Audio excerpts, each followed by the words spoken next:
मसीह यीशु की बाबरकत फ़तेहमंद और जलाली नाम में आप सबकी सलामती हो। ग्रंथियों के नाम पौलुस रसूल का पहला खत, पहला बाब। आए भाइयों, अपने बुलाए जाने पर तो निगाह करो कि जिस्म के लिहाज से बहुत से हकीम, बहुत से इख्तियार वाले, बहुत से अशराफ नहीं बुलाए गए, बल्कि खुदा ने दुनिया के बेवकूफ़ों को चुन लिया कि हकीमों को शर्मिंदा करे, और खुदा ने दुनिया के कमज़ोरों को चुन लिया कि ज़ोर आवरों को शर्मिंदा करे।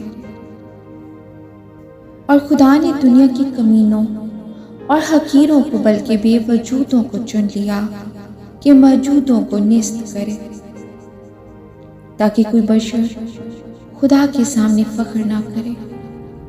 लेकिन तुम उसकी तरफ से मसीह यीशु में हो, जो हमारे लिए खुदा की तरफ से हिकमत ठहरा, यानी रास्तबाजी और पाकीज़गी और मुखलसी, ताकि जैसा लिखा है वैसा ही हो कि जो फ़ख्र करे वो खुदावंद पर फ़ख्र करे।